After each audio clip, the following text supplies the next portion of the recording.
may take our lives, but they'll never take our freedom!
And welcome to Anti-Tyranny News Radio here on UCY.tv. Thank you for joining me this evening.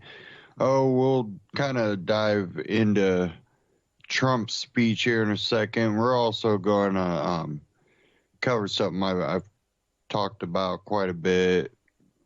We'll do that probably the second half, talking about higher education. Also, we'll cover a little bit about what's going on at the border. What gets me is a lot of these people that are pro, or anti-big government, have fallen into the pro-big government camp because they are blindly following Trump, thinking they're his savior. But what we might be finding out is, like many people have talked about, including Ron Paul, that, these things are double-edged swords. Yeah, a wall can keep people out, but it's also throughout history been used to keep people in. A border of control. So, and beyond that border, they don't have control. That's the whole point of the border. And even though I'm definitely, when we start flying immigrants in from countries that we are at the same time bombing, and we don't know, who these people are at all. We don't know if they're part of the people we're bombing or they're the people trying to get away from those people. And of course, if you have any humanity in you want the people that are just trying to live a life in peace to be able to do that. But at the same time, we can't do it in a naive way. If we're going to help refugees, we have to know that we're not bringing in enemy. Definitely when it's not like people look at, the border issue as the border. It's that people are being flown not only into the United States, but these people have flown to South America and are trying to get across the border. And there's, cases of finding, Middle Eastern, what was that, prayer Bible or something. But the simple fact is, this is a double-edged sword, and I'm going to share a little bit later something that the border control issue, when you're anti-TSA and all this, then how can you be for a stronger border control? Well, this is going to start affecting that, and you're going to see it sooner than later. But let's go ahead and dive into some on Trump's speech. We'll first start off with the Ron Paul Liberty Report. Ron's tweet storm was Trump's speech libertarian, and then depending on how I feel, I might play a couple excerpts of his speech. But let's go ahead and just dive into this Ron Paul Liberty Report first.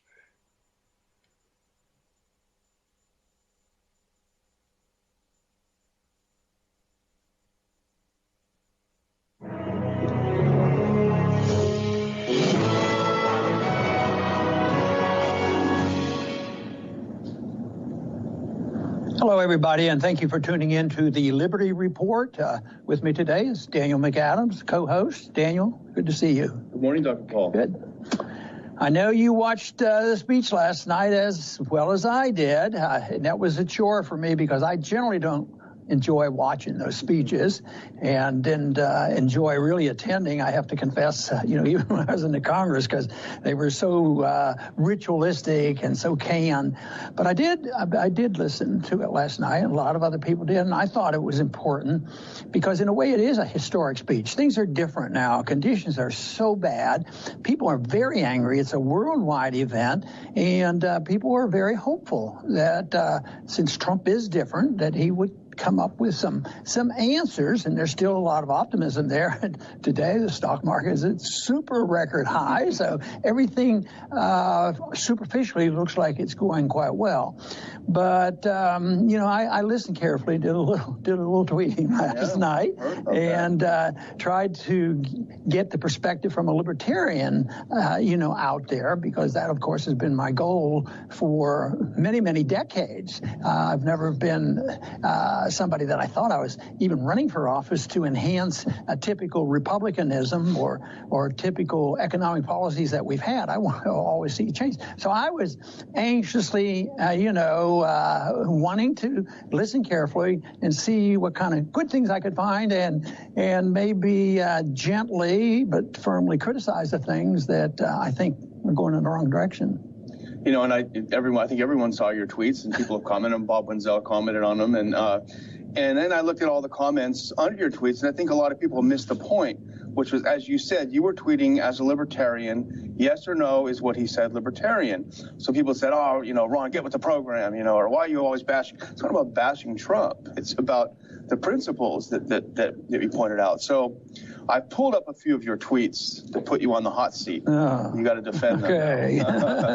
And as usual, when you go down the rabbit hole, let's start with the end. Start with the conclusion.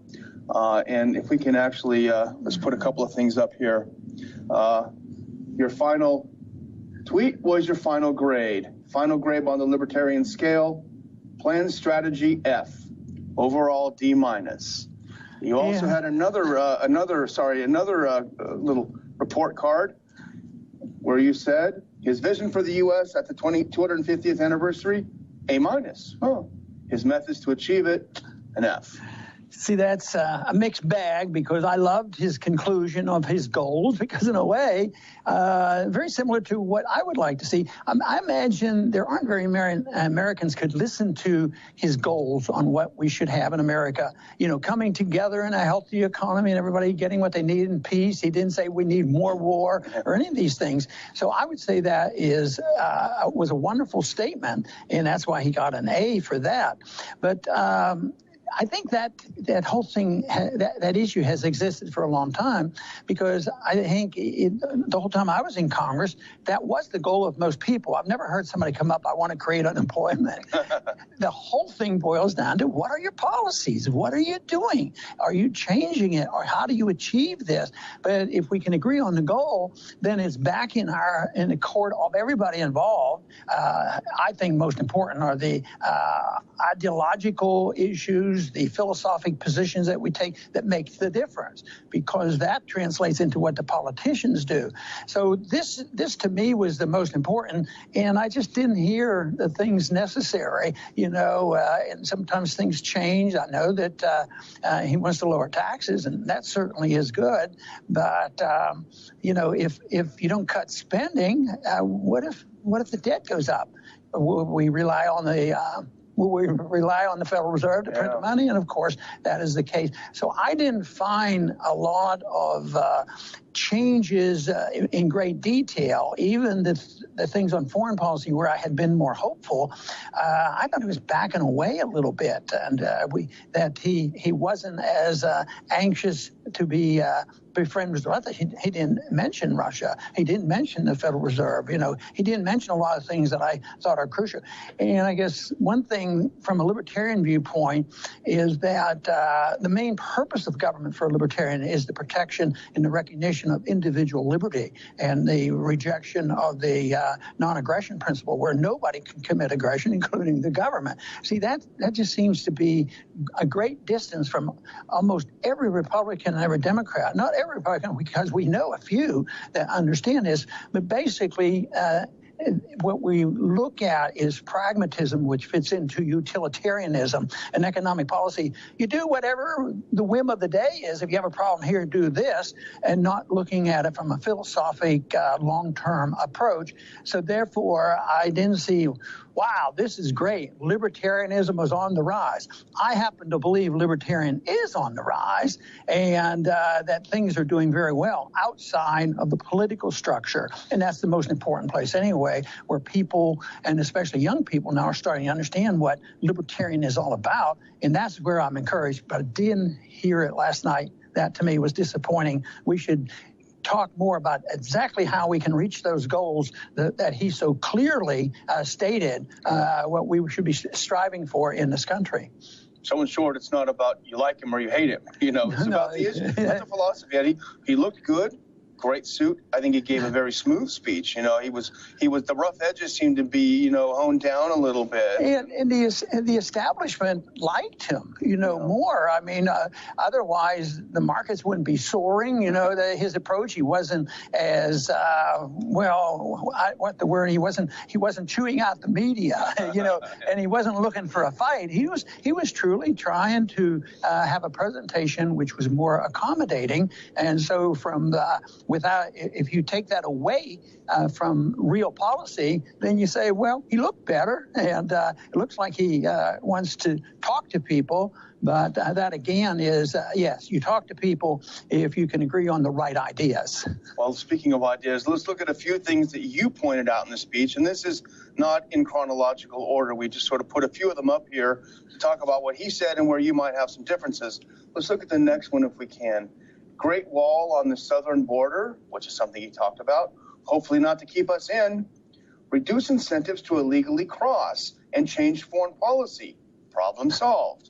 This is the immigration issue, of course. Yes, and, I would think a good libertarian, when you talk about walls, they'd be very hesitant. Why is there going to be a wall? There is a problem, but maybe the problem is a symptom of the real problem. And I think that's what immigration is all about, and the walls are all about the problems that we have. And it's a symptom, and it can be scapegoated and said everything is, due to immigrants coming in. That doesn't mean that I take a position that we shouldn't have, watch who's coming in, but just building a wall, practically, I think it's not likely to happen. The costs are going to be skyrocketing, and all the practical reasons why it's not likely to happen. But the whole idea of having a wall just doesn't make sense. But what doesn't make sense to me is, why don't we look at why we have so much immigration? And Trump said a little bit about this, and that is improve the environment here for business people so our economy is better, because we wouldn't be so resentful of somebody coming in. A truly free market and a good economy, you need people to come in because you're always looking for more labor. But instead, we mess up the economy, people come in, conditions are much worse in Central and South America. They come in, but we also now we put the American people in jeopardy. They're having tough time. So we take from them either inflation or debt or taxes in order to give a subsidy to the people who come in and say, well, you come in and we guarantee you your rights and your right to an education and free medical care and a job and all of this. And so it's an incentive for them to come. Then you also have to talk about why is there a need for vetting? Well, maybe some bad guys are coming in. There's people who are angry at us. Why are they angry at us? They weren't angry at us, for decades, but they're angry at us now, especially in the last 15 years, because we've been invading their country. We've been bombing them. So that's why I mentioned two things, no incentives and change our foreign policy. And I might not be so bold to say all problems are solved with the click of your fingers, but I'll tell you what, it would solve a lot of our problems, go a long way if we just had a different approach and not get distracted by finding a scapegoat and said a wall is going to solve our problem and then become almost obsessed with this wall. And I just don't think that's an answer to very much. You sound like a doctor. You want to treat the disease and not the symptoms. Yeah. We have another one now, if we can get it up here. He talked about infrastructure a lot. $1 trillion he wants to spend for infrastructure. But as you point out, the Treasury is empty. No money in the bank. The answer, probably just print more. Same old, you said.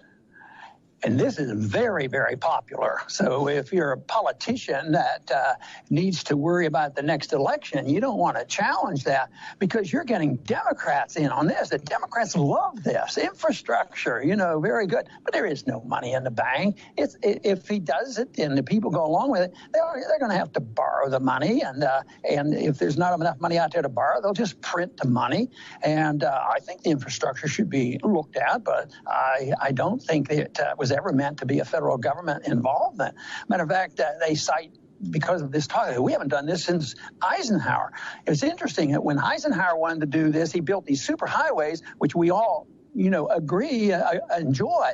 But the whole thing is that he recognized that he didn't have the constitutional authority to do it. That was back in the old days, they didn't have the authority to prohibit the drinking of alcohol, so they amended the Constitution. Yeah. Back then, Eisenhower had to, at least on the surface, look like he was paying attention to the Constitution. So he says, this is for national security reasons, and everybody knows that was just the excuse. So, but that argument is not going to come up. It is assumed that the federal government is going to take care of the highways, but it is going to be part of the problems that we face when the dust settles. The deficit, I believe, unless we have some miracle happen, is going to explode. And this will be one reason, because this is one thing is bipartisan. The Republicans are going to love this. The Democrats are going to love this. The Democrats will vote for it. The Republicans get to distribute the money, pass out the money first to their friends, and this sort of thing. So I think it's another political tool that is used to get more political power and political support, but it has nothing to do with solving our problems. Matter of fact, I think unless you deal with the deficit and where that money comes and how it harms our economy and the future generations, this is going to be very detrimental. Well, the next one is one of the trickiest ones, and this is one where you took a lot of criticism. And it was a poignant moment in the speech, and this is where President Trump pointed out the widow of the Navy SEAL that was killed in the Yemen raid.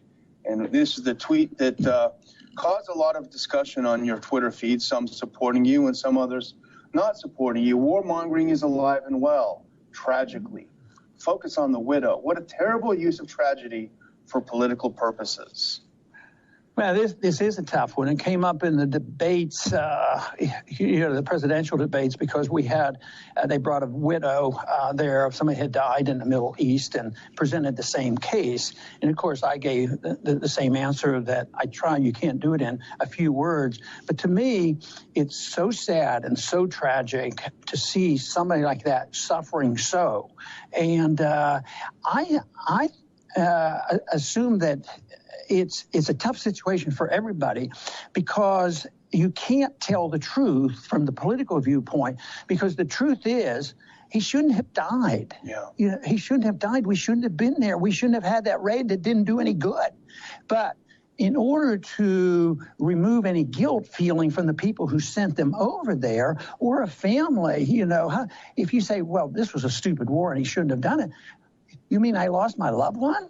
Yeah. So I think anti-war people are way more sympathetic in understanding this than the warmongers, because the warmongers say, this is for national defense, this is for the Constitution and liberty, and this is patriotism, and therefore, it's good and wonderful. So if you're anti-war and think war should only be fought when a war is declared, to me, I think our empathy is so much greater, and yet the patriotism card is played on this.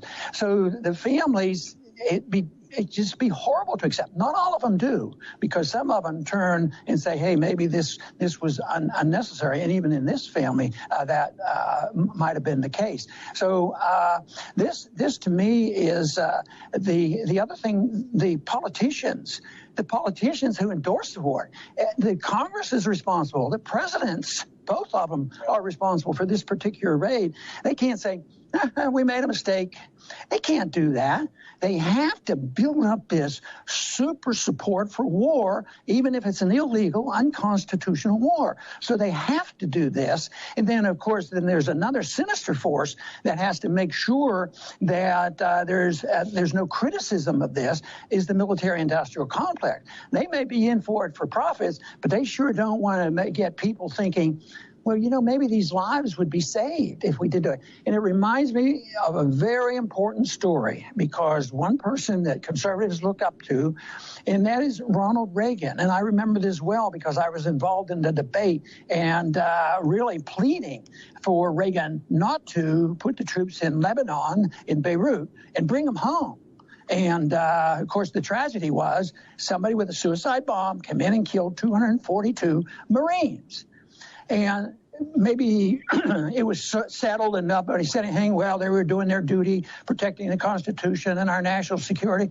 But the greatest thing that I think that Reagan did was when he wrote his memoirs, he said, about the Marines being killed. He says, I made a tragic mistake. He says, I had no idea how crazy and how foolish the hatreds are in that country. Irrational was the word that he used. And he said that he should have been more neutral in that war.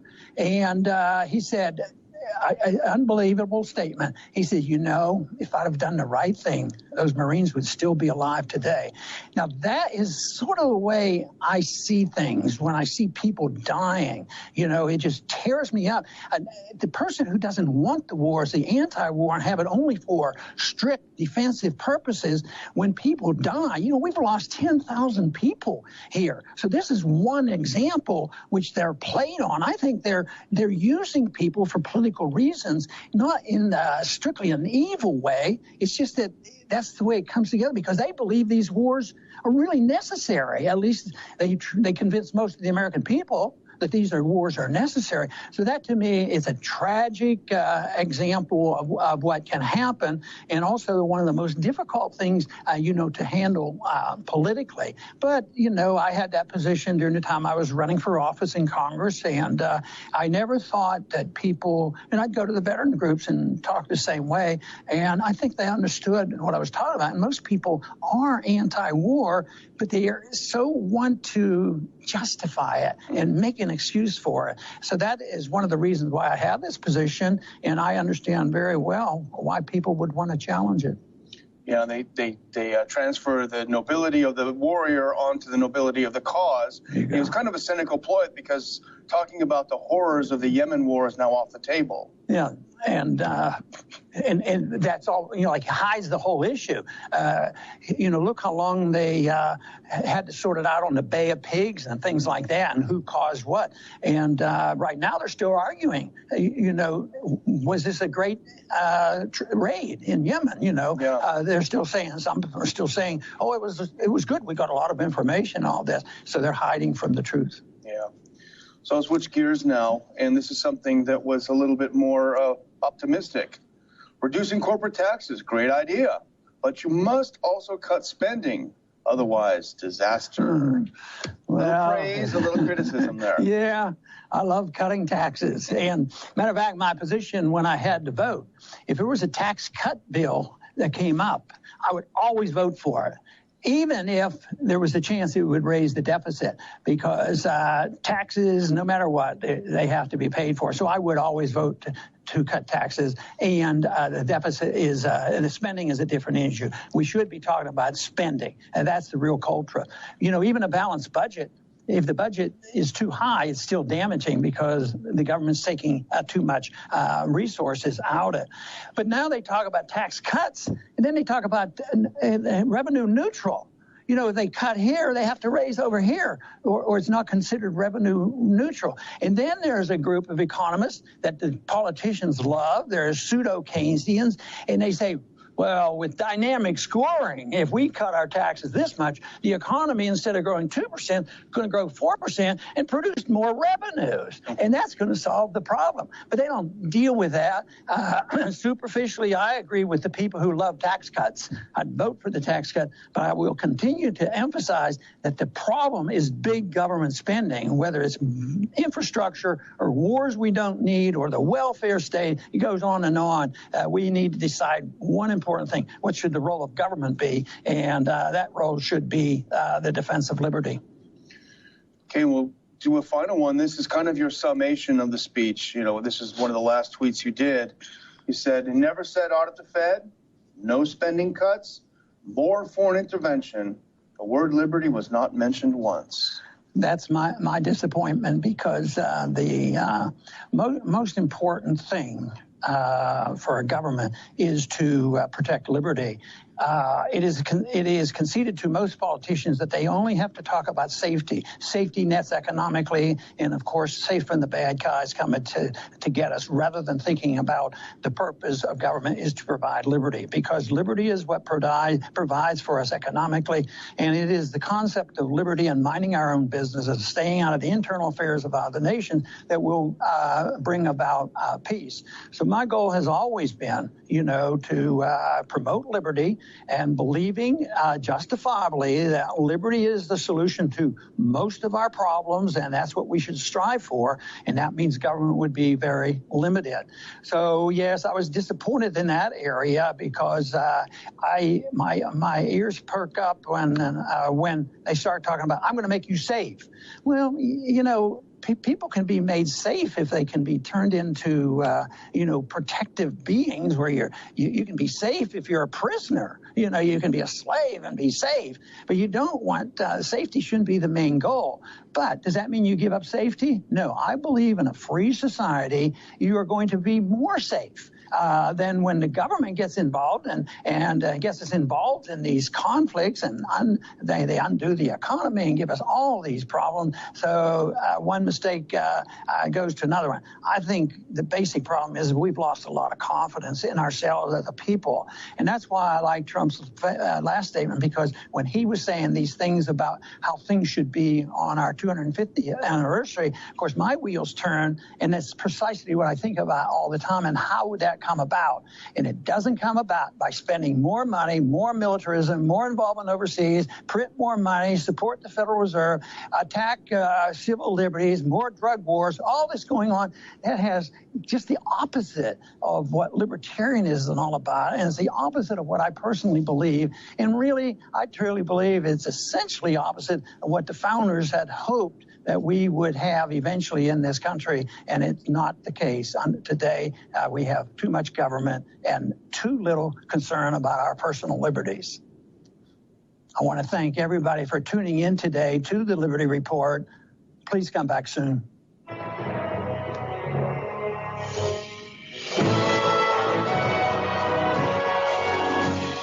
Ron Paul Liberty Report, RonPaulLibertyReport.com, and Ron Paul Liberty Report on YouTube. Make sure you go there and subscribe on YouTube. Now, when we look at the scope of Trump's speech, in some ways, he tried to play the unifying voice, even though he knew Democrats wouldn't agree with certain things he said. I don't want to get into the whole, oh, they were his, blah, you know, let's focus on the message that he was trying to convey. And I heard someone talking about how there was the anti-globalist message. And let me state that I am an anti-globalist when I look at what a lot of the global elite want to accomplish with globalism.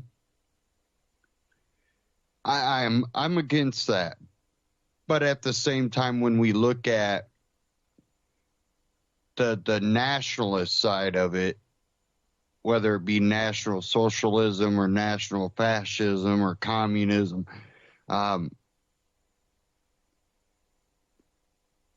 I personally go, well, if you're truly going to be a nationalist,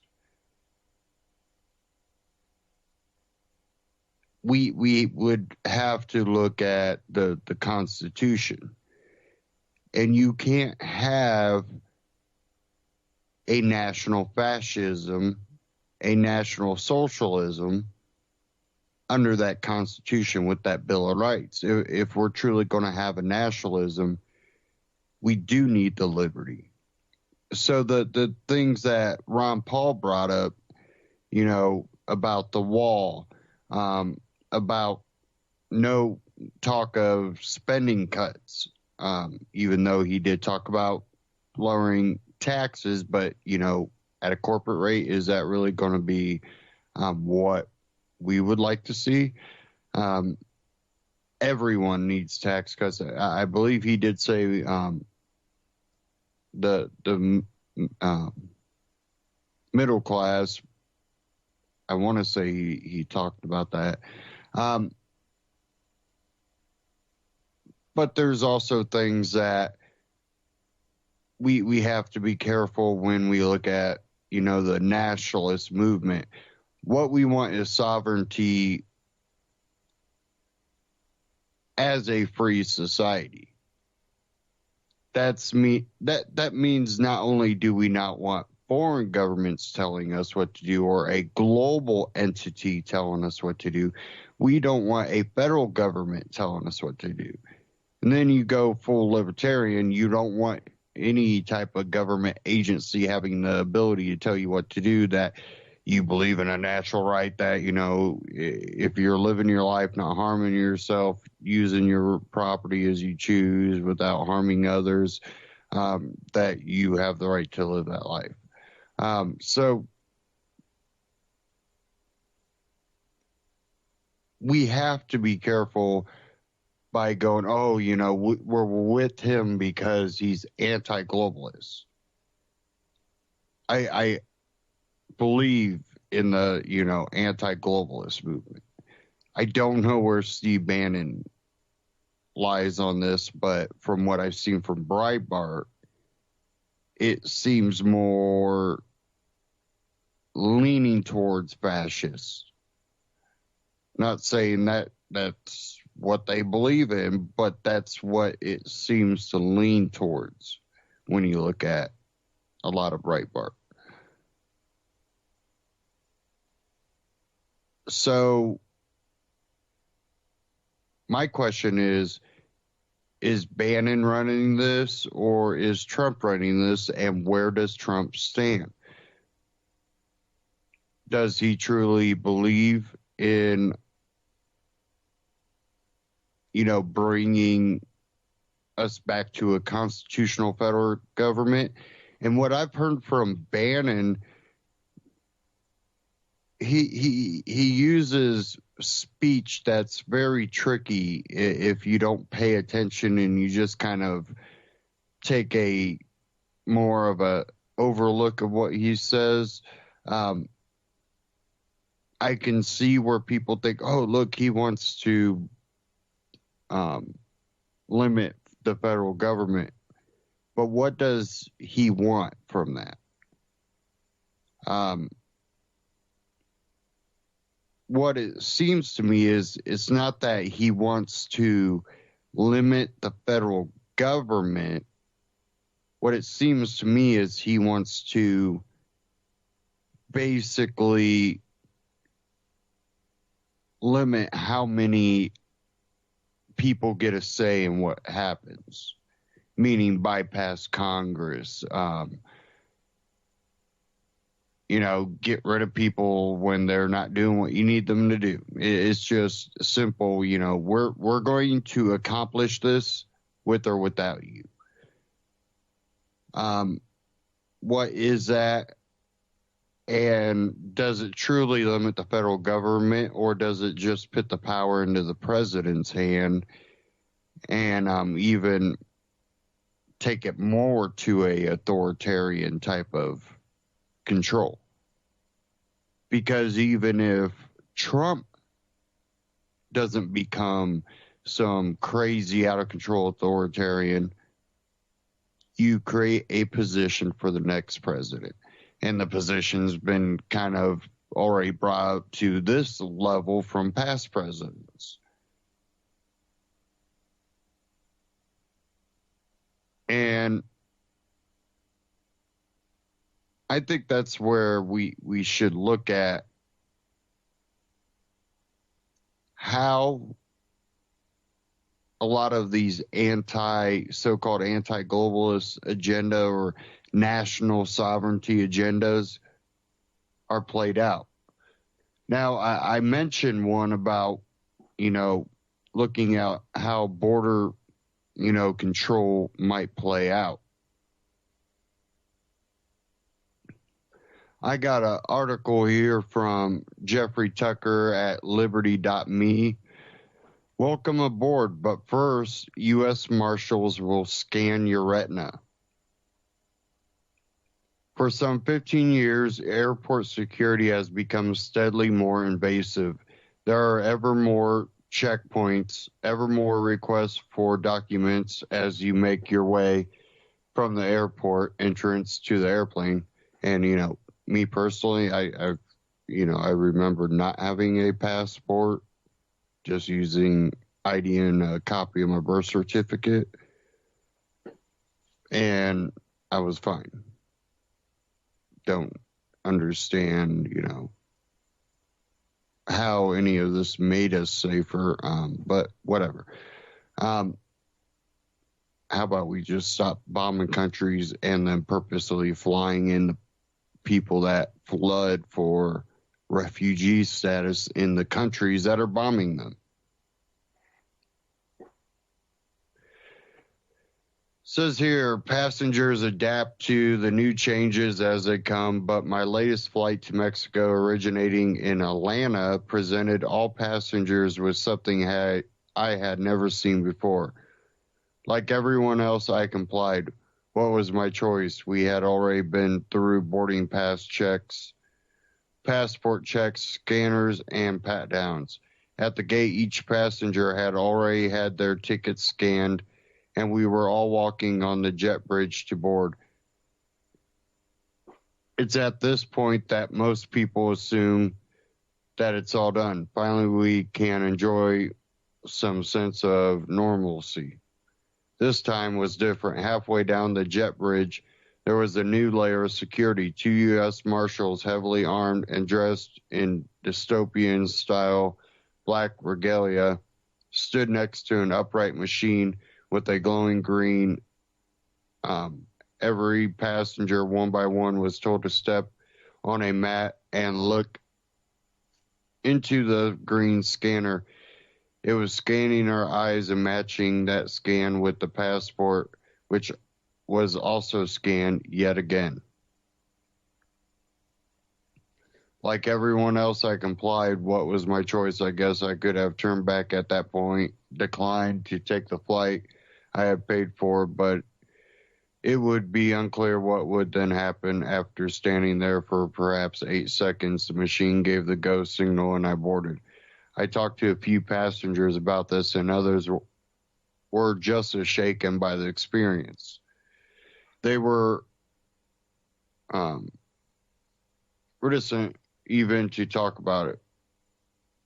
also people tend to be confronted with something like this, or as people tend to be when confronted with something like this. I couldn't find anyone who had ever seen something like this before. I wrote friends who traveled internationally, and none said they had ever seen anything like this. I will tell you how it made me feel like a prisoner in my own country. It's one thing to control who comes into a country, but surveilling and permissioning American citizens as they leave their own country, even as they are about to board, is something else. Where is the toggle switch that would have told the machine not to let me board? And who controls it? How prone is it to bureaucratic errors? What happens to my scan now? Who has access to it? The scene reminded me of movies I've seen like Hunger Games or 1984. It's chilling and strange, even deeply alarming to anyone who has ever dreamed of what freedom might be like. Doesn't look like this. Why now? I've searched the web for some evidence that this new practice has been going on for a while, and I just didn't notice. I find nothing about it. I've looked to find some new order, maybe left over from the Obama administration. That is just now being implemented, but I find nothing. The only change I find has to do with new rules for Homeland Security just imposed by the Trump administration. They make deportation vastly easier for the government. I have no idea if these rules are the culprit for the intensified immigration checks. What people don't often consider is that every rule that pertains to immigration ultimately applies to immigration as well. Every rule that government has to treat immigrants a certain way also necessarily applies to citizens as well. Chandran, lost my spot here. Chandran Kukatis is right when he says that controlling immigration means controlling everyone. Regulating immigration is, this is a quote, regulating immigration is not just about how people arrive, but what they do once they have entered a country. It is about controlling how long people stay, where they travel, and what they do. Most of all, it means controlling whether or not and for whom they work, paid or unpaid, what they accept in financial remuneration, and what they must do to remain in employment for as long as that is permitted. Yet this is not possible without controlling citizens and exiting residents who must be regulated, monitored, and policed to make sure that they comply with immigration laws. To be sure, unquote, to be sure, there might have been some tip-off that security officials received that triggered this special measure for this flight only. Maybe they were looking for someone in particular. Maybe this was a one-time thing and will not become routine. The point is that it happened without any change in the laws or regulations. Whatever the reason, it was some decision made by security. It can happen on any flight for any reason, and who is in charge of making that decision? Think of it. There might be no getting out of the country without subjecting yourself to this process. On the plane, finally, my mind raced through the deeper history here. Passports, as we know them, are only a little over a century old. In the 19th century, the hypothesis of the liberal age, there were no passports. You could travel anywhere in the world through whatever means you could find. Nationalism unleashed. The World War I ended that. And here we are today with ever more controls seeming to follow Orwell's blueprint for how to end whatever practical freedoms we have left.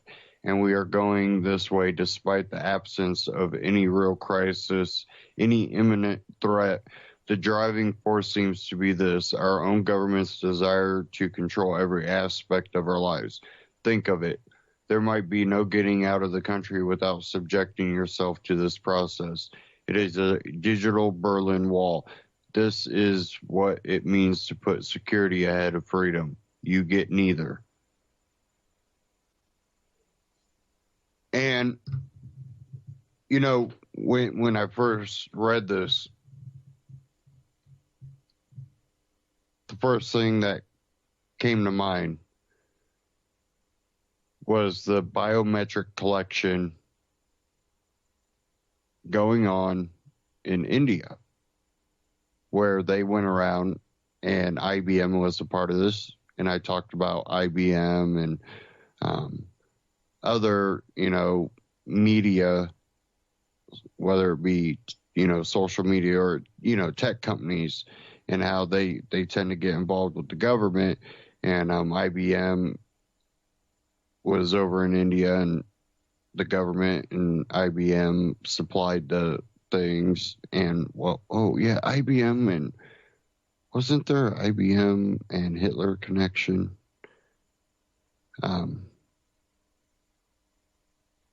But that's history. So IBM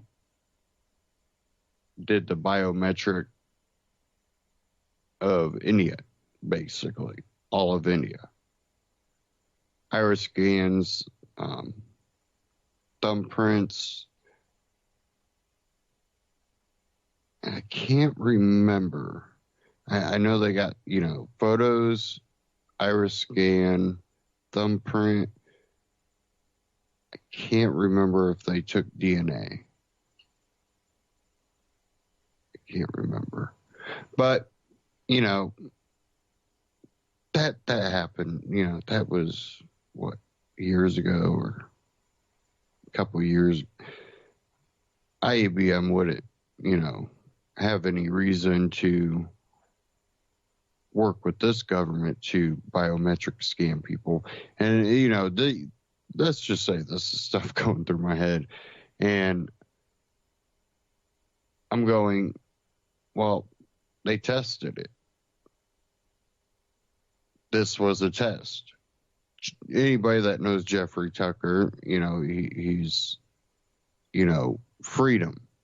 He's the one that he's worked with Mises Institute, started Liberty.me, writes articles over at Foundation for Economic Education. I was down there 2013 in Indy with them during the Midwest Liberty Summit. When you think of, that anarcho or libertarian type person, that's Jeffrey Tucker. And he submitted to it. They tested it. I'm pretty sure probably we're not hearing about anybody that refused it. And kind of pause for a second, but if you guys lose me, it's because we have extremely high winds outside, constant high wind, and then extreme gusts. It sounds like my roof is about to be ripped off. So just know we could have a tree down or something knock out power, and you'll probably hear a loud beeping when my battery backup starts running out of juice, which won't take long. But back to this, he didn't refuse it, and he knows to recognize something from this. This 19, this is not freedom. Now, what if they make this routine to get on an airplane? Well, a lot of people travel, or even if they don't travel a lot, would like to, go on a vacation sometime, maybe travel. Well, if they take a plane, they might be subject to this. We already know that train stations, bus stations, they want TSA there. They're trying to slowly expand it where that becomes as normal as on an airline at the airports. So they bring TSA to that. Then we've also heard of these, checkpoints that they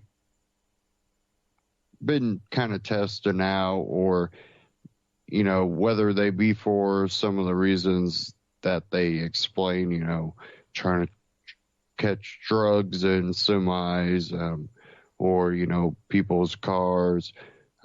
At the checkpoint, they can x-ray them. Of course, they get the person out of the vehicle. But, they want to make like drive-through x-ray scanners for the highways. When we start checkpointing every mode of transportation, and then things like retina scans become the norm for these type of checkpoints, they don't have to do what India basically did.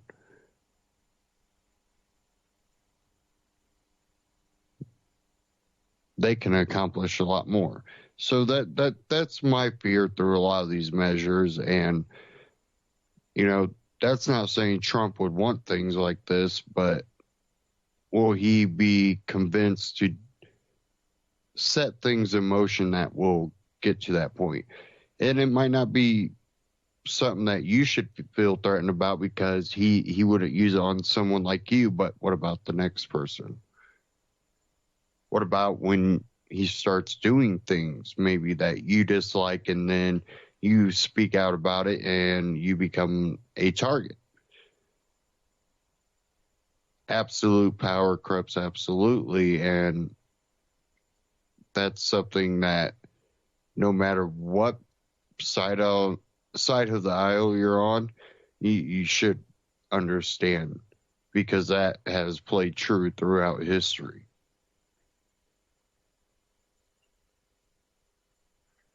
So when I hear, big government things being touted, and you have these people that were speaking out about Obama and big government, but then will,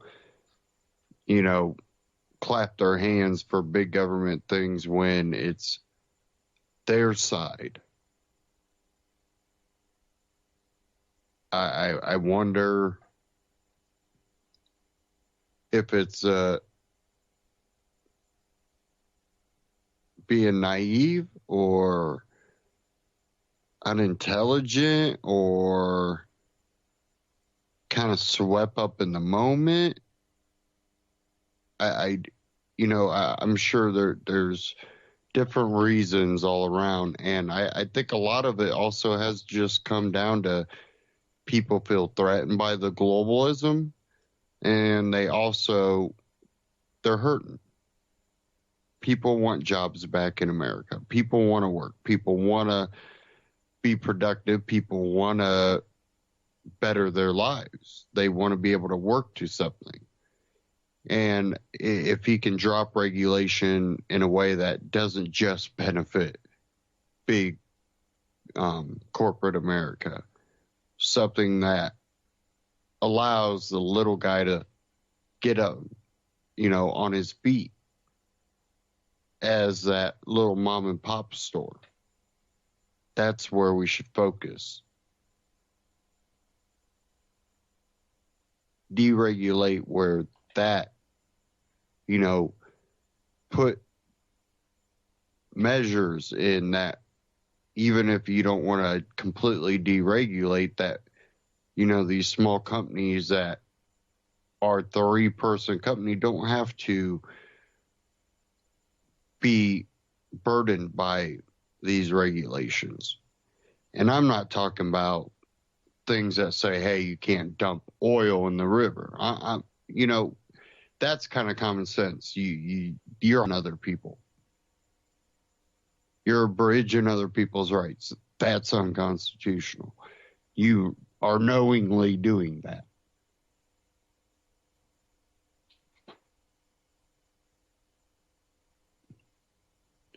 So we have to really look at that as where we can start when it comes to stopping the hurt here in America when it comes to our economy. Because I know a lot of smart people, but they're going, I can't afford to actually, do what I want. I might be able to get the equipment and all that, but to afford, the lawyer and all this, and, there isn't a great job that pays me enough to not only put, the roof over my head and the food on my plate, but also, help my credit or fix my credit.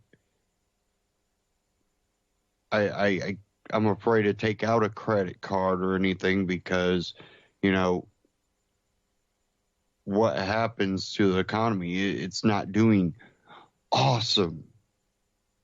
It's holding on, but what does that truly mean? And no one trusts the stock market anymore. And that was kind of one interesting thing, he brought up, Trump did in his speech. And I'm like, that means nothing, Trump. We already know that. That's, expectation or confidence or just plain hope, but it's not a reflection on what's actually going on right now. That's yet to be seen.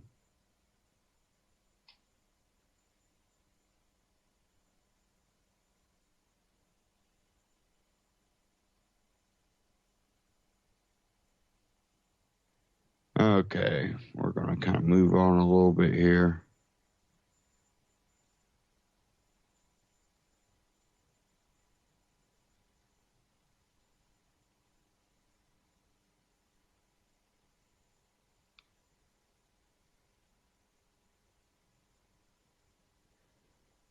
Give me a minute here. Sorry, I'm having a little issue. Hope my internet, yeah, it's still up.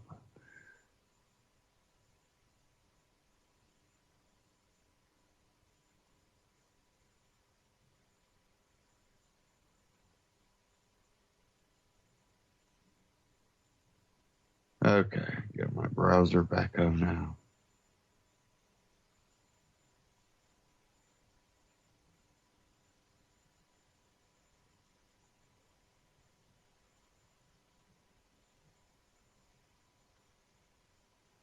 Okay, I want to talk about, when we're talking about this, we're talking about where is society, where we're going to go.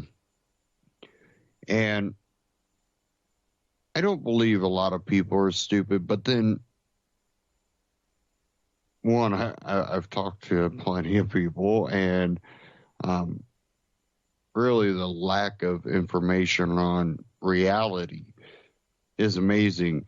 Like, even the stuff that we learned in school, even if it was a little whitewashed, they have no sense of reality when it comes to history. Their history comes from comedy shows and magazines and MTV. That's the gist of what it seems that I get when I see these people and talk to them, and it's like, and it's not everybody. I'm also meet a lot of people that even if they aren't that well educated when it comes to facts and history, they understand something's wrong, and they have the common sense to research things and understand things when questions are brought up. And they've slowly been just teaching themselves.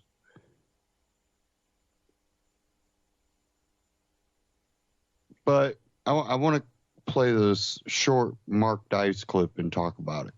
And this is the common sense test.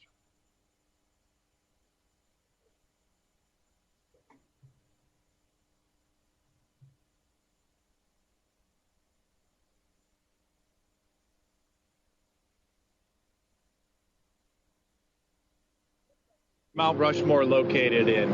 I don't know. Are you an American? Yeah. American. Okay, I'm going to have to revoke your citizenship. Okay. Where is Trump Tower located? I don't know. You don't know? Where's Donald Trump from? Where does he live? I don't know where he lives. Just generally, where does he live? I have no idea. If you could tell Donald Trump something about your tampons, what would you say to him? They're definitely a necessity. They're not something that needs to be banned at all. I don't know for sure, but I don't think he would use an executive order to ban tampons because, one, that just sounds preposterous to me because they're kind of a necessity. They're not a luxury at all. And I can tell you that from many, many years of experience that there's nothing luxurious about having your period and needing to use a tampon. You might have seen the Donald Trump kids are big hunters. They go on these hunting trips just for fun and kill these poor animals. So now, just getting people's reactions to Donald Trump's kids now killing the Triceratops in Africa on a hunting expedition. Okay, so honestly, my opinion is I think they're just getting away with a lot for the simple fact that they're Donald Trump's children. Would an ordinary person be able to get away with killing a Triceratops, or is the Donald Trump's kids just being able to get away with that because they're Donald Trump's kids? I think they're getting away with it because they're Donald Trump's kids, and I think anybody else would just get in trouble, and they're honestly, just, I don't know, with jail time. Animal rights activists. Yeah, they'll pay a fine for it, and they'll serve their time in jail and. For killing the Triceratops. I think it's an endangered species in some countries, so it makes it even worse. Yeah, but I agree. All right, thank you very much. We want to know how many stars are on this flag. 51. All right. What do the stars represent? They represent. Let's see. Is it the? You don't physically count. It's like a quiz. It's something about the states, right? All right. Something about the states. Each state. But there's not 51. You guys are gonna make me look stupid. How many states are there? What's the last book you read? I don't read books, man. I'm pretty stupid. Well, thanks for demonstrating that. It's all over social media. You probably saw Princess Diana passed away this morning over in London, and we're just getting people's comments on the loss that they're facing. Died of a heart attack. Wow, that's gnarly. Princess Diana gone at the age of 35. That's depressing. I'll keep her in my prayers. What's your favorite memory of Princess Diana? It was gnarly that she was a princess, and that's cool. Probably saw on the news that this morning the hunters did capture what they have called the Loch Ness Monster, Nessie. Really? And we're just asking people if they think Nessie should be set free. Is that really fair to keep her in captivity like this? No, I think they should just let Nessie free. I mean, well, supposedly if they found her, like, that's messed up to keep an animal, like, captured. You probably didn't check the news. No. It's like, there's occasionally the marine biologists will find these old animals that have thought to have been extinct, and so they did capture the Loch Ness Monster, 17-foot-long Platysaurus. And a lot of people are saying that it's really unfair to keep Nessie in captivity. Do you think we should let her back into the wild? Yeah, I think because it's like, animal rights, like it's the same thing as humans, like let them be free, because it's like not right, as I said, that to keep, a special being, like a special animal, like keep and like show them off to people. It's like, no, let the animal be free and let, you know, other people enjoy the view and let it be in nature, basically. So What's your reaction to the discovery and the capture? I'm actually surprised because I didn't even know it because I'm not from here, so I never really watched the news, and I'm just surprised that they found Loch Ness monster, but they should let her go free. Mm-hmm. Yeah. All right, that's what we thought too. Okay. Thank you very much. You are. Do you think that we should have nuked China last week, or do you think that we should have maybe taken them to the United Nations over their currency manipulation? You think dropping those nuclear weapons over there was the right thing to do? I don't think so, but I don't really know the situation either. You want to elaborate on that? I don't know what happened. Well, China has been manipulating their currency, and so we went and dropped a nuclear bomb on Shanghai last week in retaliation for that. You think that was inappropriate, or? I don't think that was right. No, I don't think so. I think they should have just talked it out. Everybody comes Talked together. it out before dropping the nuke on China last week. Mm-hmm. Every year, there's new words that become popular. Twerking, selfie. And in order to make room for those words in the dictionary so it doesn't get to be 3,000 pages, the dictionary companies remove older words that aren't used as much. One of the words they're taking out for the next edition is gullible. Do you think that's an old-fashioned word? Do you think that's one of the words that should have been removed to make... No, some people still be acting gullible. Yeah. We still use it. Any comments on the dictionary companies choosing to remove the word gullible from next year's editions? They should probably get more people's opinions and surveys and see how they feel about it. I mean, what other word can you replace with gullible besides I mean, what new word would you come up with besides gullible? So you think they should have done a survey to see if the people decide that gullible should be removed from the dictionary? Of course. So you disagree with them removing? Yes, we disagree. Do not remove the word gullible. Yeah. Because a lot of people are still gullible and we still use the word. A lot of people are still gullible. Yeah. Quite obvious. All right, well, we're just getting some opinions on the new dictionary controversy. Okay. Thanks for your thoughts on that. Thank you. Bye.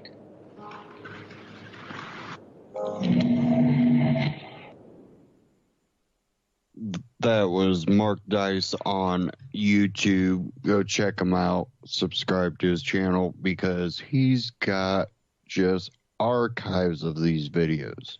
You know, you think that this would be something that, you'll catch people here. No, look at how many comedians now do it. On the street type stuff was kind of a alternative type deal. Not saying that other people haven't done it, but in the way that he's done it has been very, I don't even know how to describe it. He's played with, here's what's going on and here's why we're having a problem with it. And now you're starting to see that come out of other people that are doing on the street type things.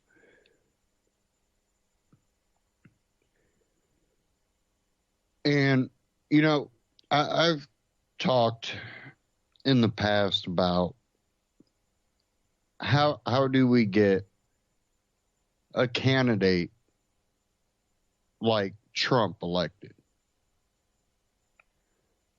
Well, a lot of it's due to our political history.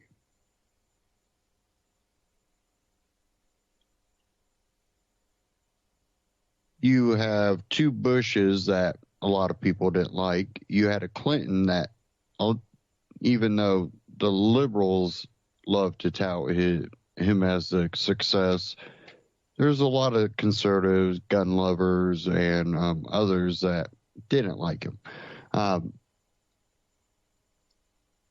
And then you want to run another Clinton.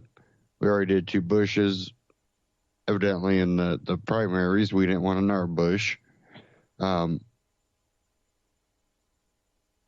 it wasn't for super delegates, would Clinton have even got the nomination? You run that type of deal to get it. And I talked about how it reminded me of the movie Idiocracy.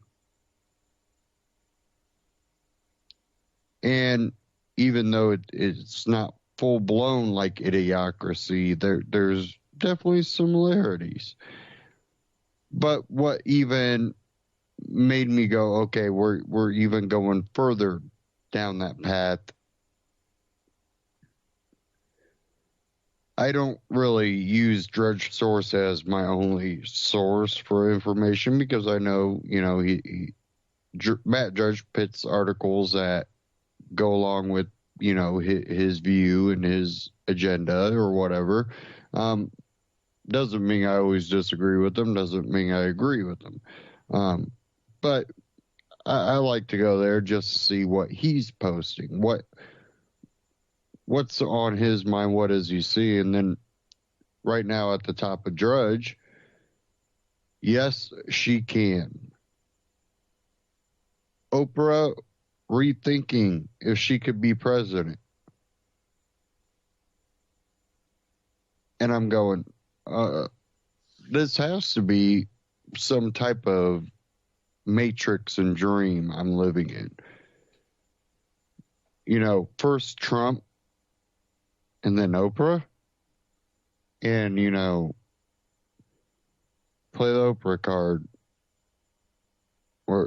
We might have a little problem on our hands.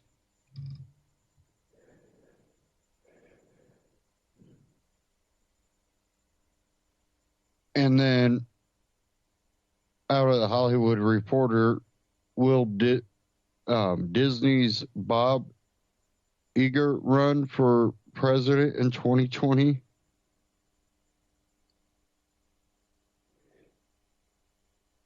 And then we also know that Adam Kokesh has talked about running for Libertarian candidate for 2020. And I'm going, we're really just, have we gone off the deep end? Does anybody feel that our society has really just gone off the deep end?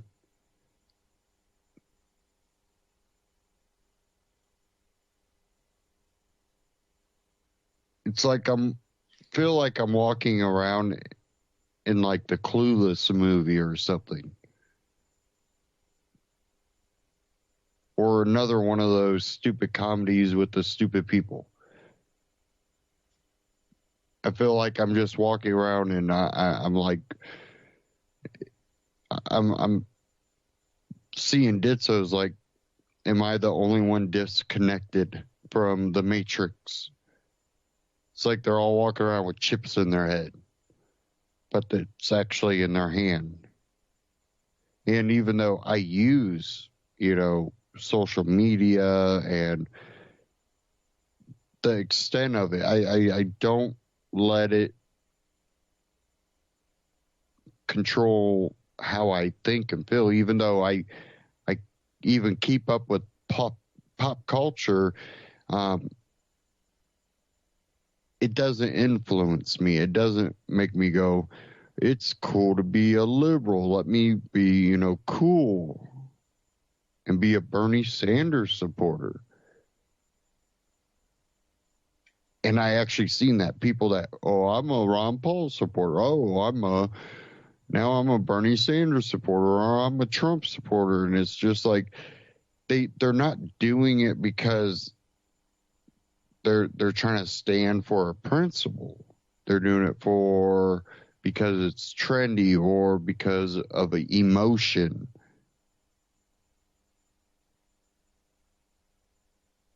And kind of like what Tucker said in that,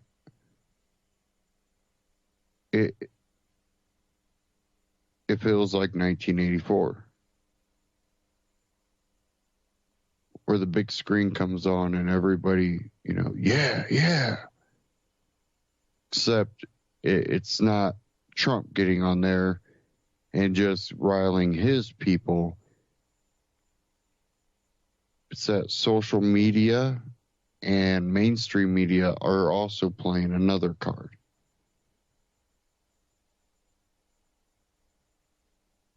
And no one's critically thinking. Now, I know this not to be true. I have enough people that I know that are, free thinkers, libertarian, or even just anarchist, or, not the anarchist socialist, whatever they call themselves.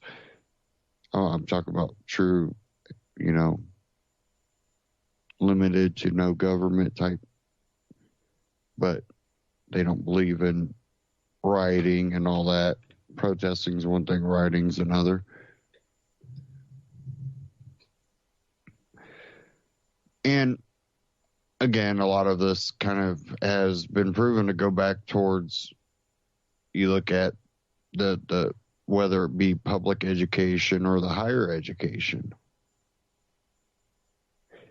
And that kind of brings me to an article here I found from Foundation for Economic Education. And this one was titled, Selling Higher Education is Sleazier Than Selling a Used Car. And this just makes me think, because when I was sold on college, and then the time I got to college, the person that sold me on that college already had a nickname. And that was the Lion Hawaiian, because he kind of looked Hawaiian. I don't know if he was or not. But here it says, in a previous life, I worked in sales. But not just your everyday run-of-the-mill brand of sales. I worked in a sleazy industry that championed predatory lending practices and distorted the pricing of its lackluster product, which often sent my clients spiraling down a rabbit hole of debt. And to make matters worse, this entire enterprise was buoyed by your tax dollars. So regardless of macroeconomic patterns, this dubious marketplace remains untouchable. What was this ethically questionable industry? I worked in higher education. More specifically, I worked in college admissions and financial aid. Many of my former admissions colleagues and peers, all of whom I consider to be good friends, probably take offense to how I characterize their livelihood. But I would have to back in the day when I was in the thick of it.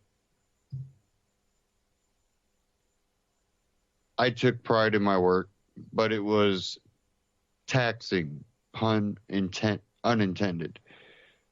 I spent nearly 1/4 of my year on the road, living in hotels, visiting high schools, attending college fairs, and pitching my school as the place to be for unsuspecting 17-year-olds. This gig was not only physically exhausting, but also morally. What once seemed like an altruistic mission, helping the young people of today become the leaders of tomorrow, transformed into a much more realpolitik mindset. Slowly, I realized my job wasn't to empower young people, but to get them and their parents to commit to paying a very large sum of money, either by cash or credit, for a little piece of paper that continues to diminish in value. I always considered myself to be on the up and up with the families with whom I worked. I never lied to my students or their families. I always represented my institution truthfully. I always worked hard to get them the most bang for their buck. However, it didn't matter how ethical I behaved as an admissions counselor. The entire system is broken. Moral hazard has run amok in the college system. After a few years, I came to the unfortunate realization that I was no better than a car salesman. What follows are just a few examples why car lots behave more ethically than colleges and universities. Markups. The markup on college tuition is astronomically higher than the markup on a car. Product pricing always comes with a little fudge room. Many refer to it as markup. This is just a given in the world of sales and retail. That wiggle room allows sales reps with the ability to offer one-time deals, which serve as an effective call to action when closing the deal. In the higher ed world, we've referred to this wiggle room as discounting. Discounting is the act of advertising an astonishingly high rate of tuition, then bargaining with scholarships, grants, loans, and other forms of financial aid until the buyer finds a less painful price point that is still astonishingly high, but still lower than before. Sticker shock is a very real thing in the college admissions gig. During my tenure in higher education, annual tuition at my college was roughly $30,000 per year, but it didn't stop there. Cost of living also included $4,000 for room, $4,000 for board, $750 for books, and $250 for other residual expenses, insurance, vehicle maintenance, etc. The family should include in their annual budget. When it's all said and done, the annual amount exceeded the $40,000 waterline, and this was only for 1 year. Plus, to make matters worse, tuition always rises as if it is Newton's lesser known fourth law of motion. On average, college jack up tuition roughly 5% per year. The board of trustees at my college, for example, was committed to generous increases that didn't exceed 2%. But don't worry, I told parents, nobody ever pays the full price. The discount rate varied for each student, but it was easy to cut tuition in half through discounting so that it didn't seem as bad. A car dealer's markup is roughly 5% above the manufacturer's suggested retail price. For my college, that markup was 115%. Sadly, this markup is average across all the higher ed industry. My college was not unique in this upcharge. The institutional discount rate is universal in the higher ed world and has steadily increased nationwide. A 2015 to 2016 report by the National Association of College and University Business Officers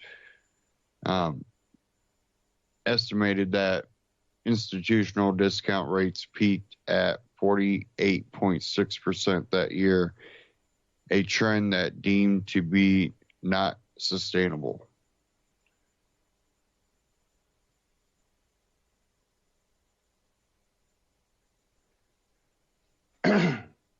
While some schools rely upon hefty endowments, the majority of schools are classified as tuition-driven. The same NACUBO study reported that 10.8% of the institutional grants were funded by endowments in 2015 to 2016. This means that dollars received from incoming students are then recycled as scholarships for future students. American higher education is caught in a vicious cycle of robbing sophomore Peter to pay freshman Paul, but most families feel like they are getting the deal of the century thanks to tuition discounts. Car dealerships don't require a tax return to determine how much to charge you for that car. The discount rate is a result of the backward math that takes place during financial aid season. All families seeking financial aid must first complete a free application for federal student aid, also known as the FAFSA. Hopefully, the irony of the word free isn't lost on everybody. For those who have had the pleasure of applying for financial aid, consider it the equivalent of filing out your tax return again. FAFSA requires a detailed accounting of a family's financial situation before any financial aid is allocated. Once a FAFSA is completed, a family's estimated family contribution, EFC, is determined, this is the end result of a convoluted algorithm that determines a family's ability to pay for college.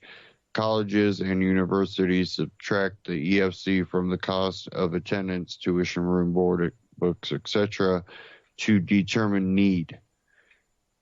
As many families will attest, the EFC overestimates a family's ability to pay for college. It is a one-size-fits-all metric that does not take into account regional costs of living, utilitized, outdated budgeting estimates, makes many illogical assumptions, and ignores situational expenses, for example, large medical bills. There are some means to appeal and adjust mitigation circumstances, but it does little to shave points off the EFC.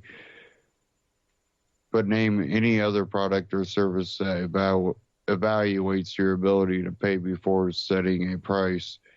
You would be hard-pressed to find other examples that don't involve market distortions created by government intrusion. Healthcare, which conveniently brings us to the next point. Bailouts. The auto industry was only bailed out once. Higher ed makes it an annual tradition. Even one bailout is too much, in my opinion. The auto industry was on the receiving end of a $79.7 billion handout following the financial crisis of 2008. Though monies were paid back, the Congressional Budget Office estimates that the program still cost taxpayers roughly $14 billion. Meanwhile, the post-secondary market is bailed out every single year. In 2014 alone, $133.8 billion in federal dollars were allocated to over 5,000 post-secondary institutions to be used as financial aid. This aid, however, doesn't come in the form of a federal check made out to a needy student. Colleges and universities are the beneficiaries of these funds. Once enrollment counts for the upcoming year are finalized, funds are issued to the colleagues who then in turn manage how they are distributed. And this annual bailout is fueling rising costs. Studies found that federal funding directly contributes to inflated tuition pricing. The Federal Reserve Bank of New York found that every dollar awarded by Pell Grants resulted in a 55-cent increase in the sticker price of college tuition for students. Anecdotally, the Board of Trustees at my school waited for Pell Grant amounts to be sent before they officially set our school's tuition rate. This residual effect, in conjunction with federal student aid, has continued to inflate the price of tuition year after year. Throwing more public money toward higher education has created an opposite effect on the affordability of college. According to inflation-adjusted figures, public investment in higher education is 10 times higher now than it was in 1960. For perspective, military spending is only 1.8 times higher. Meanwhile, college tuition is 1,120% higher during roughly the same time period. Consider the practice of federal financial aid as the equivalent of TARP, the auto bailout, another form of corporate welfare doled out to too large to fail institutions who demand that taxpayers foot the bill for their failing business models. And I'm going to stop there, but I urge you to finish the article over at fee.org. Selling higher education is sleazier than selling used car.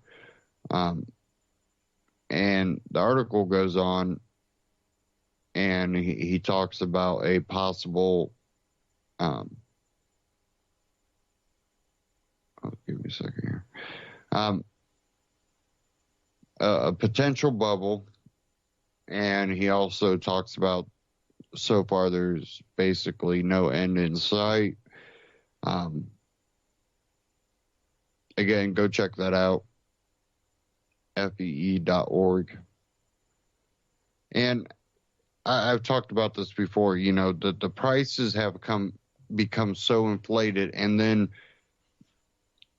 the courses that, you know, people are doing that really are not providing anything beneficial for the students being part of that. You know, how many people do you see with some sort of business degree? With the amount of people I see with business degree, and really some of them will admit that, yeah, I got a business degree, I know nothing about business. That's why I don't, you know, they're not even, you know, a foreman or nothing. You know, they're down the totem pole because they wanted the degree. They hope they'll get paid a little more just because they have it. And then they look smart by not trying to be too far up the ladder. It benefits them. But how much? And what kind of debt do they incur? And then what kind of debt do we as taxpayers incur because of that? I'll tell you what. I know because of my home taxes that a lot of people get screwed out about 3/4 of their taxes, and maybe more when at a state level. Definitely if you're a single, you know, person without kids or any major write-off, you can get screwed out of taxes. Why? Because, well, you got to flip the bill for everybody else. And that's not fair.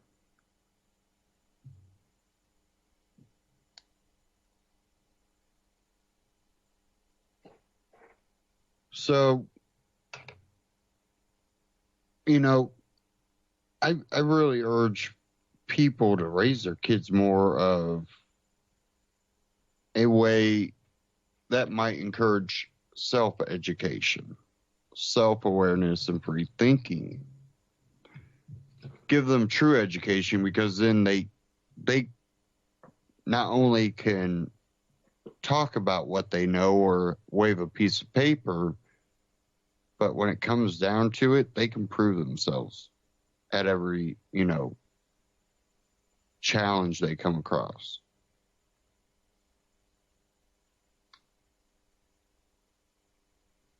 And I'm kind of glad I was raised that way. You know, I get people that want to act like I'm some superhuman, and it drives me nuts. I'm like, no, you got to put effort into what you do, no matter if you like it or not. If you're going to do it, put effort into it. That, and then kind of common sense, I really believe.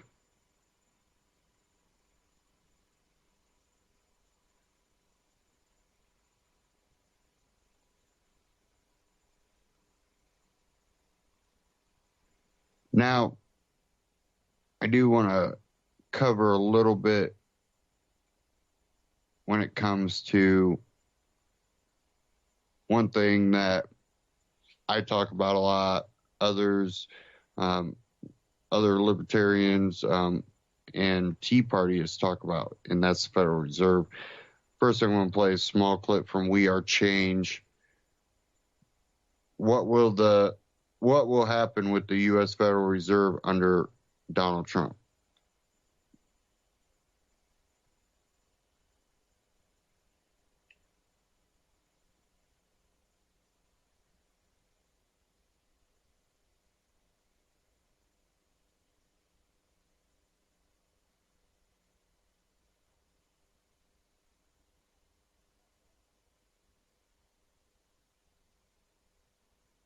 Luke Radowski of OurChange.org here in Acapulco, Mexico, and today we have the distinct honor and pleasure to be joined by the legend, G. Edward Griffin. Now, me and G. Edward Griffin, we've been speaking at conferences for 10 years. We never really spoke. This is the first time we're actually getting to speak. And if you haven't heard about G. Edward Griffin, you haven't heard about the biggest problem that humanity faces, and that is the private Federal Reserve banking system. Some say it's quasi, some say it's that.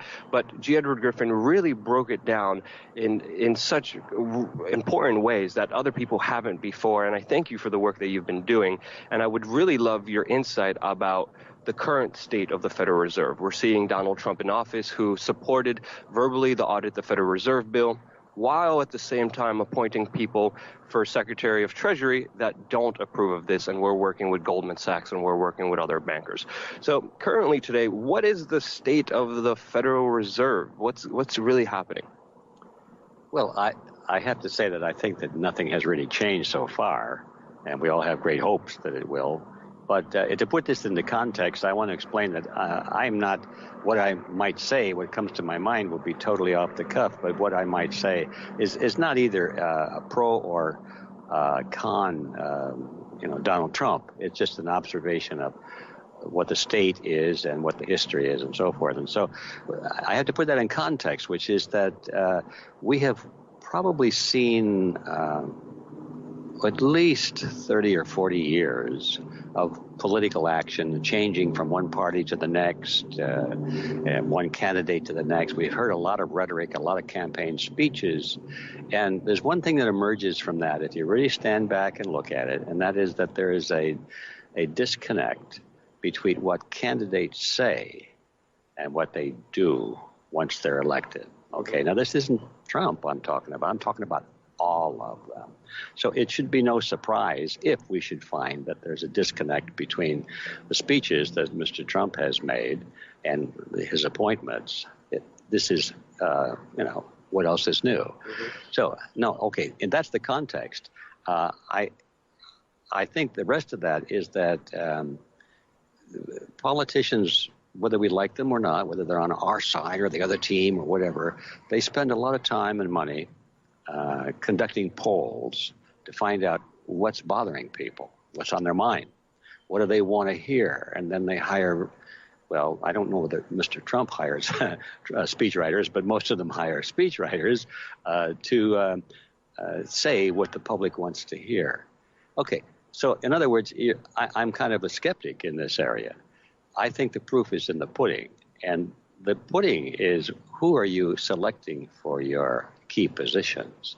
And so what I see in that area is that on domestic issues, really like, whether we should have immigration, unlimited immigration, all that kind of stuff, Mr. Trump is doing a lot of the things that he said he would do, and he's easing some of the tax issues. He's really doing good things. Some of his executive orders are kind of encouraging, except I'm not a big fan of executive orders. I think the way things should be done in a country like ours, a representative government or state anyway, that Congress should be doing these things. We don't need a king or a presidente to do these things by decree, but nevertheless, it shows that there's an awareness of the things that people want. But now when you shift off of that category and look at foreign policy, bigger picture on the globe, the wars, the globalism,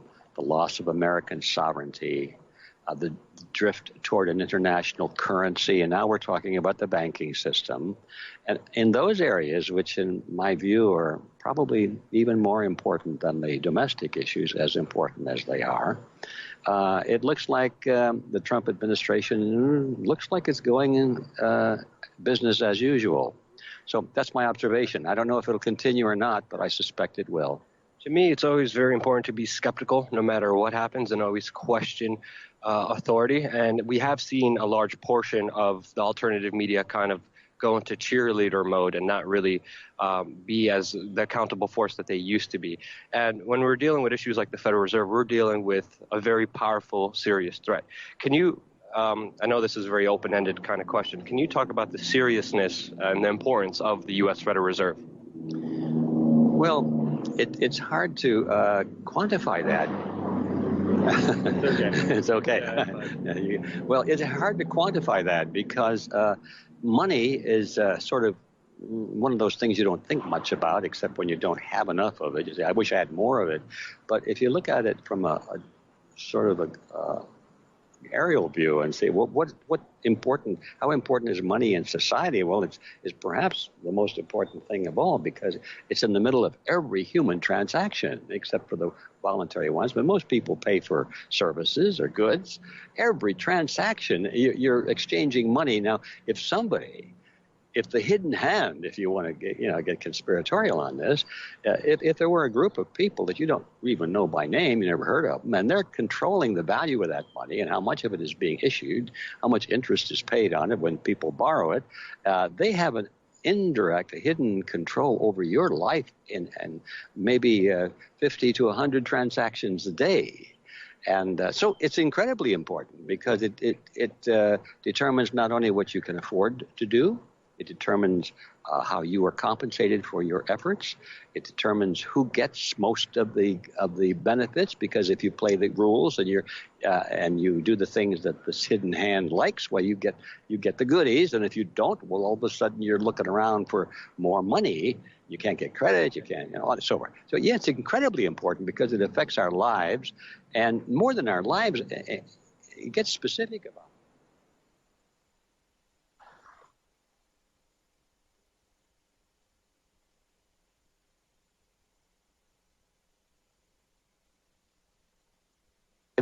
And more than our lives, it gets specific about that. It affects our financial security and our freedom, really. Because if you don't have financial independence, you have to be dependent on somebody else. And who might that be, do you suppose? Well, the government's happy to step in and take care of you. Oh, you poor fellow, we're going to take care of we'll give you a better income. We'll guarantee you a minimum wage. We'll take care of your health care. We'll pay the rent on your house. So we'll get you a job. We'll provide your education. But you better do what we say or else you're through. So it's incredibly important for financial security and our freedom. Because nothing is free.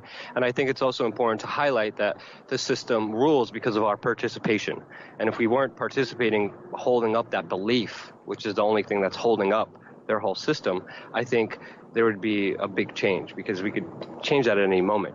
What do you think about some of the solutions that people are offering, whether it's Rand Paul calling for an audit of the Federal Reserve or people calling for cryptocurrencies? What do you see as a potential solution to the bigger problems that we face? Well, to be very specific, I think there's only It's Mexico, so we got a little sound interruption, but it's okay. We'll deal with it. That was a truck going by, I think, or a bus or something. Yeah, I think that there's only one solution to the Federal Reserve problem, and that's to abolish the Federal Reserve. You know, if we don't need to audit the Fed. We know what it's doing. It's right out in the open. It's in your face. You can read about it. It's the charter tells you it has the legal right to steal. So that's what it's doing. It's plundering the American people by creating money out of nothing, charging interest on it, and devaluating the purchasing power of the monetary unit, and they're raking off all that difference. So we know what it's doing. What do we have to? Do you want to audit the mafia? Just figure out what you want to do with it. We know what the mafia does. So my theory is we don't need to audit it. We need to abolish it. So any of these other suggestions are kind of political games. People come up with these solutions because they think, well, if I said I wanted to abolish the Fed, it might sound extreme. Yes, it sounds extreme because we have an extreme problem, and extreme problems have only extreme solutions. But politicians don't want that because they're afraid they'll lose some votes. I can understand that. I can understand.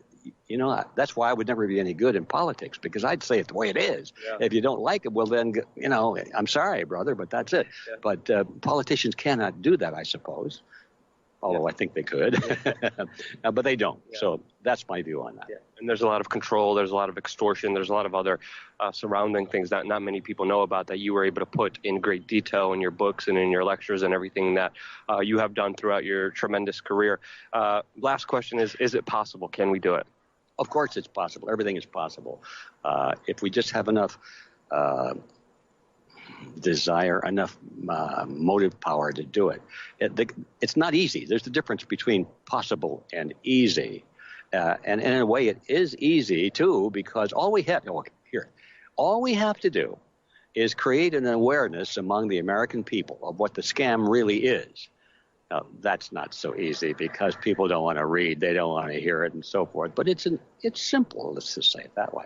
Once the people understand, then they'll put pressure on their political so-called leaders. They're not really leaders, they're followers, but they'll do whatever the public wants, you know. And then all of a sudden, the people who are calling for an audit of the Fed will say, we ought to abolish the Fed, see. Mm-hmm. And then the next step is to actually do it, you see. We've had this before, but say, yeah, we should abolish the Fed, and then it comes time for the vote. Oh, well, I changed my mind, you know. So it all starts, though, with public awareness to build that public pressure, political pressure on these elected people, and then it can happen. Like we've seen Bernie Sanders and Ted Cruz kind of capitulate on that issue when it came up to vote, watering down the bill as well. Is there anything else you would like to say about the current status of the Federal Reserve or Donald Trump, or anything that you're doing that people should be aware of? Well, yeah, I'd like to say these are interesting and exciting times, and even though it's a little scary, because I think we're coming down to the point, we're coming to the finish line. Let's say, I don't think this contest, this debate, this conflict can go on much longer. One side or the other is going to have to totally capitulate. And I used to think, I'm afraid that freedom is going to be on the downside. It's going to be the downside dog. And, you know, the big dog on top is going to be collectivism and statism and so forth. But now it's beginning to look like the underdog might get back up on top, and the fight is continuing now. And, of course, the collectivists know that, and there's nothing more dangerous than a wounded bear. So it's coming to a head, and I think we're going to see it very soon. So it's exciting. It's a little scary, but I'm glad to know that we have at least, we're in the scrap, you know, we're in the fight. We still have a chance if we can just reach out to our friends and neighbors and tell them, come on, wake up. It's you we're trying to help, not just us. I couldn't agree with you more, 110%. And it all starts with sharing information, sharing knowledge, getting the information out there. And you can do that by sharing this video. And thank you so much for all the amazing work you have done throughout your career. The links to G. Edward Griffin will be in the description below. We Are Change, wearechange.org, and We Are Change on YouTube. Subscribe, check them out. G. Edward Griffin, if you haven't read the book, Creature from Jekyll Island, if you want to know anything about the Federal Reserve, the monetary policy, and what's going on with the dollar, why it keeps losing value, and it takes more and more dollars to buy the same type of goods, same amount of goods. That's your number one book to go read. Check it out. And it's Creature from Jekyll Island. G. Edward Griffin. And it's crazy to even talk about this because, you know, I was introduced to, you know, what the Fed is and what it does and stuff back in the early 2000s. I become awoke to it. And when I look at the youth now, and I just don't see any ambition, even, you know, I look back and a lot of the youth from my era, there's only a fraction, and it's even less now, that could even tell you what the Federal Reserve is. And you know, this is something that continues from generation to generation. We keep losing our history. And, you know, you go to try to turn on the TV and they're not talking about the Federal Reserve. Can you believe the little goof up on a damn award show is like breaking news? We're investigating. This is unacceptable. It's a freaking award show. Like, the rest of the world really does not give a shit. I don't know anybody that's going, I just can't believe that happened. They should investigate that. This is just unbelievable, except for, you know, your hipsters that are all into what's going on in Hollywood. And hipster as a very, very broad term, not trying to single certain people out that dress a certain way and call them the hipster. I'm talking about the people that want to be hip to what's going on in Hollywood, those hipsters. Other than that, no one really cares. It's not that big a deal. You don't need to investigate. You know, who cares? You know, if you want to investigate, whatever. We don't care about. We don't need to hear about it. We need to have news that's reporting things about the Federal Reserve and not just placating to the system while trying to sell things off to the public. And that's the issue that you see. And, you know, it's one thing to try to sell people entertainment, but even our entertainment, you know, I don't watch people's movies and care to know what their political opinion is. I'm glad when I do hear of one that shares a libertarian-ish philosophy, but I don't really need to know or care to know. But Hollywood has become a tool for ideology and politics. And it's not why we watch your movies, but playing that card could be the reason why people stop watching your movies. Again, G. Edward Griffin, Creature from Jekyll Island. You want to learn about the Federal Reserve's monetary policy. That's a great book. And, you know, there's one great way that you can check out that book and buy it and also help out, you know, alternative media, being UCY. If you go to ucy.tv, scroll down to the bottom, you'll see the Amazon button. I know a lot of people like to buy books through Amazon because you can get books pretty cheap through Amazon. A lot cheaper than usually going to a major bookstore. If you want to support your local bookstore, definitely go down there and ask them to, if they don't have it in stock, to order it for you. You supporting the mom and pop bookstores. I do believe in that. Or even if you want to go library, ask your library if they have one, maybe not at that branch, but maybe at another branch. But if you want to buy a copy, go to Amazon. And if you do it by going to ucy.tv and clicking the Amazon button at the bottom, you'll get the same great price, same great shipping rate. And at the same time, UCY gets a little kickback, and that helps cover operating costs on the network's end. To operate this is not free, and the network is generous enough to let the host have the service for free. A lot of these internet networks that you hear about or have listened to, they tend to charge to have a slot on their network. UCY is not that way. UCY has had hosts contact them and have also contacted others that either had the ability or the want to start their own radio broadcasts.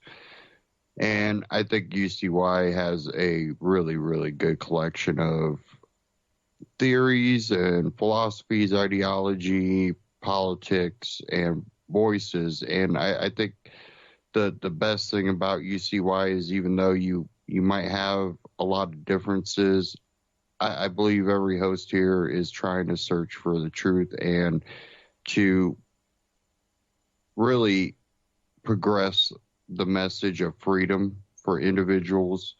Hopefully we can get there one day. I think another issue that we run into is, what does freedom look like for everyone? And I think that's a message that has been missed for a while now.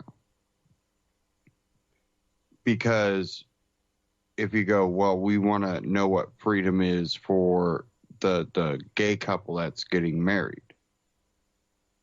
you can't dismiss the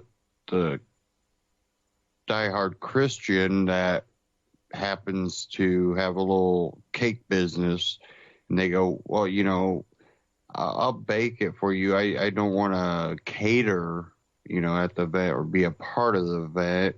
Or maybe I respect your decision to get married, but I choose not to bake a cake because it kind of goes against my religion. Or you have to respect the freedom of every person. And I think there's also malicious actions to go around and torment someone is a malicious action. But that also, again, plays both ways. If they find out, oh, you're a gay person getting married, they can't go around tormenting you or inciting violence against you. But when they choose not to bake a cake for your gay wedding, you also can't turn around and, harass them, incite violence on them. We got to teach, once again, what hypocrisy is and what the mutual respect is when it comes to freedom. Again, I want to thank everybody for tuning in tonight. Stay tuned here on UCY. Great broadcast coming up after this. And don't forget, again, go to ucy.tv and click the Amazon button if you decide to shop through Amazon. And that helps UCY get a little kickback. Same cost for you, but UCY, again, gets a little kickback. Thanks again for tuning in. Stay tuned here on UCY. Great broadcast coming up. And I will be back this Friday. So hopefully I will have everything fixed by then. Take care.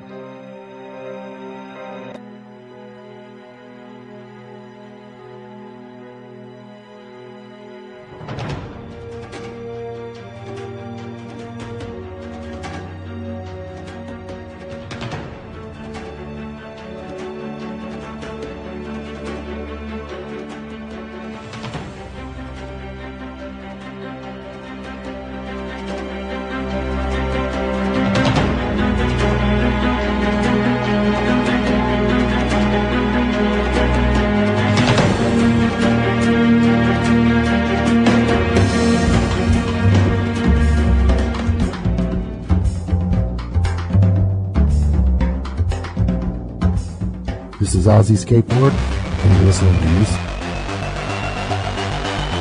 My name is S.M. Gibson, and I am the host of Anti-Tyranny.